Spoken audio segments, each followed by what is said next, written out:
Ngasinuda wairam phone ki pandam pausi digi maroi bi pausing khungga saraga Manipur top channel gi maikei digi miyamna thamjigi hanbada Manipur president rule thamba Rajya Sabha na so yaba pikre law and order fail oiri haiduna Manipur PR thamkhibanati CM oinaba claim touraktabadagi ni touraktabadagi thamkhibani Amit shah Marang pung aniga minute kuntraga taruk tabda Lok Sabha da Manipur president rule thambagi matangda ayaba pikraba matung ngasayu angan mapung ahunga minute yankhai ga nipan tabda Rajya Sabha da Manipur president rule thambagi matangda ayaba pikre amaromda law and order fail oiri haiduna Manipur president rule thamkibanati Chief Minister Pham thadokraba matung MLA singi marakta Chief Minister Pham punaba claim amata taraktabadagi Governor na all political parties singa khanaraba matung Manipur president rule thamkibani haina Union Home Minister Amit shah na House thamkre Manipur president rule thambagi matana Lok Sabha da hokiba ihing pung aniga minute kuntraga taruk tabada pass tokraba matung Rajya Sabha da sunga siyuk pung ahunga minute yankhai ga nipan tabada Manipur president rule thambada ayaba pikre ngarang Lok Sabha da World Cup Amendment Bill 2025 pass taunaba pung taragani thuirom khannabana maram oiraga ehing thengjilakpadigi Manipur gi wafam maru oiba ama oibana mifam nongma sontharaga khananaba wafam Congress lusingu Malik Arjun Kharge na hawksa thamki adumapu speaker na Manipur da president rule thambagi ayaba lawnaba wafam business list yawi haba wafam thamki opposition MP kharagi maikedi gisu World Cup board ki matangda khanabada ehing thengjilaklibanaya Mifam nongma sontharaga khananaba wafam thamki adubo madugi pakhom moina Union Home Minister Amit shah na Manipur gi issue si yamna maru oiba mani karigidamak na koina ahing amakhak tumdana khanabada karigi yaningdribano haiba wafam thambaga loinana ahing pung ani tabada Manipur da president rule thambagi matangda ayaba pinaba resolution puthokraba matung ahing pung aniga minute kunthraga tarukta house na ayaba pikhibani Lok Sabha da ayaba pikraba matung upper house ama oiriba Rajya Sabha da resolution si puthoktuna khanaraba matung asiyuk pung ahunga minute yankhai ga nipan da ayaba pikhi Manipur president rule thambagi matangda khanarakpada saruk yaraduna opposition gi lusingba Malik Arjun Kharge na Manipur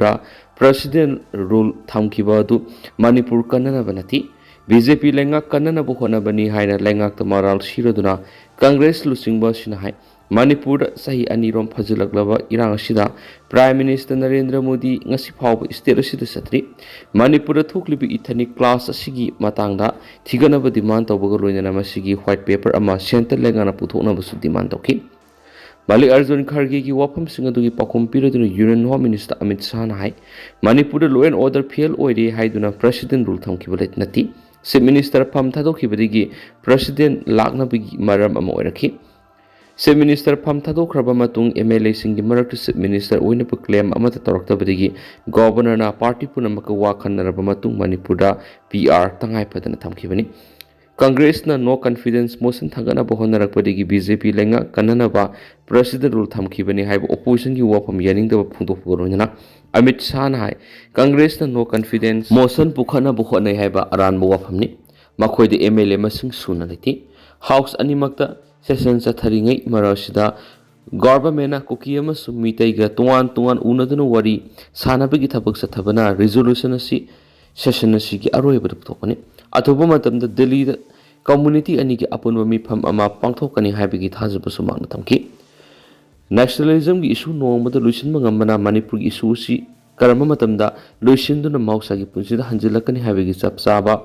matam lengana laptop pa leibra haina MP amana hanglakpo hangi pakhom piraduna Union Home Minister Amit shah na nationalism masum ethnic violence ani khene Manipur thoklibi suwasi terrorism natragana communal class nati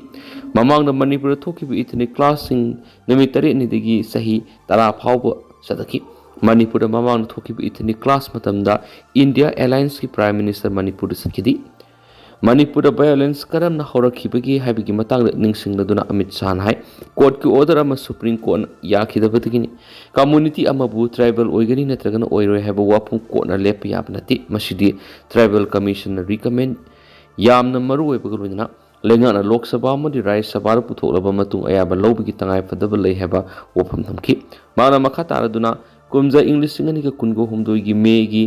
mamang hokiba sahi tare lo Manipur strike blockade amadi curfew amata lekidi High Court की order अमककी मतुंग tribal मियांगी मरक सरंगना बथोरखिबनी High Court की order अदुना मखोइदा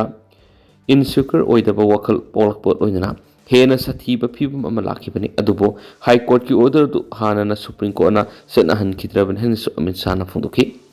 Rajya Sabha da Manipur President rule thambigi ayaba pinaba resolution ngasi ayu angan mapung ahum tabda puthorakpada khannabi yawraduna Trinamool gi MP Derek O'Brien karigidama parliament mifamgi aroiba numit amadi nongalamdai khaktada resolution asi pass tawnaba ukholakpano hainangki karigi wafam asi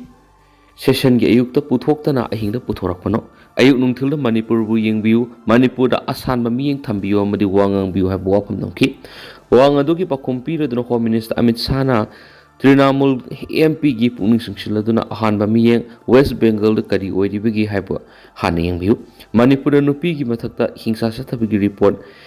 kari kharale edubu masi Manipur da group ani mark tholibi ethnic violence sina thon mani adubo West Bengal da tholibi thawdo asidi ethnic class nati West Bengal gi Sunday khali da kari thokli sai kya nupi sing gi mathakta harassment sathabigi wathok thokli adubo na ki government kari stawtana lakli RG car gi matana kari stawtana lady masjid gi crime asida na ki party gi member kharsu chenari bani Manipur gi case ta aikhoina kanglop amabu sogot pa leiti hana sapongdoki Ningsing bayai kumza English singani ka kungo homdoi gi me ohumdoi gi Manipur ethnic violence tholakpadagi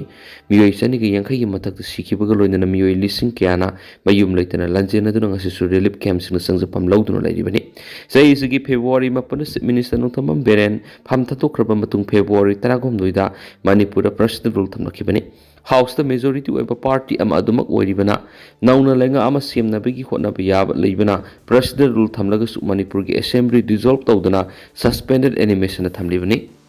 ABM Chicken and Duck Center na offer ga loina nungairaba paujal ma puduna laksari online gi khutana contact tawbiraga natragana akhoi gi address Kombo Bazar Singjamai Road ta lakpiraga meet hotel gi school boarding tawbiriba hotel gombe gi order online gi kuthangda order tawbiraga akhoi gi address oiriba Kombo Bazar Singjamai Road ta lakpiraga meet ahongba malda dress ta 240 light ta 200 pibiraga order tawbirak loina nomada sangdraba yadraba grocery gi items sing ahongba mamalda phobigani akupa marur gi damak ABM Center and Duck Center contact number 9233682063 da contact tawbiraktuna akupa marul khangbiu loinana offers ki khudong sabasu lobi ho atopa paomana Manipur gi oiriba rajniti gi matang de MLA tari na neda gi convener Hemanta Biswa Sharma gu unakri Manipur da oiriba rajniti gi tangdu leita da ba phibam masiga mari renana MLA tari na North East Democratic Alliance neda gi convener su oiriba Assam gi Chief Minister Hemanta Biswa Sharma gu unaduna orisana kri neda gi convener Hemanta Biswa Sharma gu Guwahati da unakhiba Manipur gi MLA singa duri Gobidas Konthaujam KS Ibomsa TA Santi Manglamam Rameswar TA Syam Kumar L Susindro AMD Abdul Nasir amasung BJP Manipur gi General Secretary Kesarani Manipur gi oiriba rajniti gi tang ta da ba phibam siga mari renana Assam gi Chief Minister gu unaduna wari sakibadu gi matangda sab sab official oiba warol thadorak palaitri Hemanta Biswa Sharma Manipur sai sigi June 10 da laknaba thorang tawribani magna Manipur lakadoriba sina Manipur gi rajniti da awonba malakani habigi thajaba thamni hadi Awanong puklamdam da BJP gi masa maring sandokna honabada nedana asupu thaudang loribani maram asina mipam asina Manipur gi hausi oiriba rajniti gi tangda da phibam am leiriba sida ahongba amadi laklaba ye haina pawsna makatarakli awangba thaki mipam adura maruina kari khanakhibagi haibagi wafam political circle gi mekaidigi kupna yengli amaromdana Manipur apunba ima singi thaumi singda Waijoy Kumar gi yumda thonjinkhri Arambai Tingul ki mahut Mr. Marshall attack tawna hali haina semdorakri Waijoy Kumar di lal singdo yakidri Hanigi Deputy Chief Minister Oiramba NPP gi State President Waijoy Kumar ni ex ta kuki da Arambai Tingul na attack to hali haina thagalaki wapam madu sengdokna ba matam thakrap sungasi phaw sengdoktuna leibigi meyokta lamdam sig ima kyana Joy Kumar gi yumna thonjinkhri amaromda Arambai Tingol na kuki di attack to hali haina ex thagalaki borol adu Mr. Marshall attack tawna hali haba wapam oina onthorakri Waijoy Kumar ni lal singdo yakidri Joy Kumar gi yumda thomjinba lakpa ima sing adugi state force ani gi marakta wari sanaraba matung miyoi taruna saba team amana Joy Kumar unaki Joy Kumar unaba sangdringai mangoinana Manipur apunba ima sing gi president thongam inausana permission phongdorakpada Waijoy Kumar na social media da yumpham yawda wapam kya phongdorakliba sita singna aranba wapamni ꯃꯁꯤꯒꯤꯗꯃꯛ ꯃꯇꯝ ꯊꯥꯗꯨꯅ ꯁꯦꯡꯗꯣꯛꯅꯕ ꯋꯥꯐꯝ ꯈꯪꯍꯟꯈꯤꯕ ꯂꯩꯔꯤ꯫ ꯑꯗꯨ ꯃꯄꯨꯡ ꯑꯁꯤ ꯐꯥꯎꯕ ꯊꯋꯥ ꯁꯥꯗꯕ ꯃꯑꯣꯡꯗ ꯂꯩꯊꯣꯛꯄ ꯑꯁꯤ ꯂꯝꯗꯝ ꯑꯁꯤꯒꯤ ꯑꯣꯏꯅ ꯂꯥꯏꯕꯛ ꯊꯤꯕꯅꯤ꯫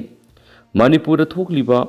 ꯏꯔꯥꯡ ꯑꯁꯤꯗ ꯑꯦꯇꯤꯒꯤ ꯏꯆꯥꯁꯤꯡꯅ ꯊꯥꯡ ꯇꯦꯟ ꯄꯥꯏꯗꯨꯅ ꯃꯤꯌꯥꯝꯕꯨ ꯀꯨꯀꯤꯅ ꯅꯣꯡꯃꯩꯅ ꯀꯥꯞꯇꯨꯅ ꯇꯥꯜꯂꯛꯄꯗꯒꯤ ꯀꯠꯂꯛꯈꯤꯕꯅꯤ꯫ ꯖꯣꯏꯀꯨꯃꯥꯔꯅ ꯐꯣꯡꯗꯣꯔꯛꯂꯤꯕ ꯋꯥꯐꯝ ꯁꯦꯡꯗꯣꯔꯛꯇꯕ ꯊꯣꯛꯂꯕꯗꯤ ꯃꯄꯨꯟꯁꯤ ꯆꯨꯞꯄ ꯚꯣꯠ ꯑꯃꯨꯛ ꯍꯟꯅ ꯂꯦꯞꯄ ꯌꯥꯔꯣꯏ ꯍꯥꯏꯕ ꯋꯥꯔꯅꯤꯡꯁꯨ ꯊꯝꯈꯤ꯫ ꯖꯣꯏꯀꯨꯃꯥꯔ ꯎꯅꯕ ꯆꯪꯈꯤꯕ ꯃꯅꯤꯄꯨꯔ ꯑꯄꯨꯟꯕ ꯏꯃꯥꯁꯤꯡꯒꯤ ꯃꯤꯍꯨꯠ ꯀꯥꯡꯕꯨ ꯑꯗꯨꯅ ꯖꯣꯏꯀꯨꯃꯥꯔꯗ ꯊꯝꯕ ꯋꯥꯐꯝꯗ ꯑꯔꯥꯝꯕ ꯍꯥꯏꯅ ꯀꯨꯀꯤꯗ ꯂꯥꯟ ꯍꯧꯕꯅꯤ ꯍꯥꯏꯕ ꯋꯥꯍꯩ ꯃꯇꯤꯛ ꯑꯁꯤ ꯁꯣꯏꯈ꯭ꯔꯦ ꯍꯥꯏꯕ ꯁꯤꯡꯗꯣꯛ ꯋꯥꯔꯣꯜ ꯊꯝꯅꯕ ꯖꯣꯏꯀꯨꯃꯥꯔꯗ ꯊꯝꯈꯤ ꯍꯥꯏꯔꯤ꯫ ꯑꯗꯨꯃꯄꯨ ꯇ꯭ꯋꯤꯇꯔꯒꯤ ꯈꯨꯠꯊꯥꯡꯗ ꯃꯤꯆ ꯃꯁꯜ ꯑꯣꯟꯊꯣꯛꯅꯗꯨꯅ ꯁꯦꯡꯗꯣꯛꯈ꯭ꯔꯦ ꯍꯥꯏꯗꯨꯅ ꯃꯤꯌꯥꯝ ꯃꯥꯡꯗ ꯁꯦꯡꯗꯣꯛꯎ ꯌꯥꯔꯛꯈꯤꯗ꯭ꯔꯦ ꯍꯥꯏꯅ ꯑꯦꯇꯤ ꯏꯅꯥꯎꯆꯥꯅ ꯐꯣꯡꯗꯣꯔꯛꯂꯤ꯫ ꯄ꯭ꯔꯦꯁ ꯃꯌꯥꯝ ꯃꯥꯡꯗ ꯁꯦꯡꯗꯣꯛꯎ ꯌꯥꯗꯕ ꯃꯑꯣꯡ ꯑꯗꯨ ꯄꯥꯔꯇꯤꯒꯤ ꯄ꯭ꯔꯁꯤꯗꯦꯟꯒꯤ ꯃꯤꯡꯆꯠ ꯁꯣꯛꯀꯅꯤ ꯍꯥꯏꯕꯒꯤꯗꯃꯛ ꯁꯦꯡꯗꯣꯛꯎ ꯌꯥꯗꯕ꯭ꯔꯥ ꯍꯥꯏꯔꯗꯨꯅ ꯃꯤꯌꯥꯝ ꯃꯥꯡꯗ ꯁꯦꯡꯗꯣꯛꯎ ꯍꯥꯏꯕ ꯌꯥꯗ꯭ꯔꯕꯅꯤꯅ ꯀꯔꯤ ꯇꯧꯒꯅꯤ ꯍꯥꯏꯕꯗꯨ ꯑꯔꯥꯝꯕꯥꯏ ꯏꯆꯥꯁꯤꯡꯒ ꯇꯥꯟꯅꯗꯨꯅ ꯃꯈꯥ ꯇꯥꯅ ꯊꯕꯛ ꯄꯥꯏꯈꯠꯂꯒꯅꯤ ꯍꯥꯏꯕ ꯋꯥꯐꯝ ꯊꯝꯂꯛꯈꯤ꯫ ꯑꯃꯔꯣꯝꯗ ꯌꯨꯝꯅꯥꯝ ꯖꯣꯏꯀꯨꯃꯥꯔꯅ ꯄꯥꯎꯃꯤꯁꯤꯡꯗ ꯐꯣꯡꯗꯣꯛꯈꯤꯕꯗ ꯁꯣꯁꯤꯌꯦꯜ ꯃꯤꯗꯤꯌꯥꯗ ꯃꯍꯥꯛ ꯃꯁꯥꯅ ꯐꯣꯡꯗꯣꯛꯈꯤꯕ ꯋꯥꯐꯝ ꯑꯗꯨꯒꯤ ꯃꯇꯥꯡꯗ ꯃꯅꯤꯄꯨꯔ ꯑꯄꯨꯟꯕ ꯏꯃꯥꯁꯤꯡꯒꯤ ꯂꯨꯆꯤꯡꯕꯁꯤꯡꯒ ꯋꯥꯔꯤ ꯁꯥꯟꯅꯔꯤ꯫ ꯋꯥꯔꯤ ꯁꯥꯟꯅꯕꯗꯨꯗ ꯁꯣꯁꯤꯌꯦꯜ ꯃꯤꯗꯤꯌꯥꯗ ꯊꯥꯒꯠꯈꯤꯕ ꯋꯥꯔꯣꯜ ꯑꯗꯨꯗ ꯏꯃꯥꯁꯤꯡꯅ ꯂꯥꯎꯊꯣꯛꯍꯟꯅꯤꯡꯕ ꯋꯥꯍꯩ ꯑꯗꯨ ꯑꯣꯟꯊꯣꯛꯂꯒ NPPꯒꯤ ꯄꯦꯖꯇꯁꯨ ꯉꯔꯥꯡ ꯊꯥꯒꯠꯈ꯭ꯔꯤ ꯍꯥꯏꯅ ꯁꯦꯡꯗꯣꯛꯈꯤ ꯍꯥꯏꯔꯤ꯫ ꯑꯗꯣ ꯇꯦꯟꯇꯛꯅ ꯁꯨꯝꯅ ꯃꯌꯥꯝꯅ ꯊꯝꯖꯔꯝꯈꯤ꯫ ꯍꯧꯖꯤꯛ ꯑꯣꯏꯅꯗꯤ ꯃꯌꯥꯝ ꯄꯥꯎ ꯃꯇꯥꯡ ꯑꯁꯤ ꯂꯣꯏꯁꯤꯟꯖꯔꯒꯦ ꯑꯃꯁꯨꯡ ꯃꯌꯥꯝ ꯄꯨꯟꯅ ꯑꯅꯧꯕ ꯑꯞꯗꯦꯠ ꯉꯝꯃꯤꯟꯅꯁꯦꯅ ꯆꯦꯅꯦꯜ ꯑꯁꯤꯒꯤ ꯃꯥꯏꯀꯩꯗꯒꯤ ꯃꯌꯥꯝꯒꯤ ꯃꯐꯝꯗ ꯃꯈꯥ ꯇꯥꯅ ꯊꯝꯖꯔꯤ꯫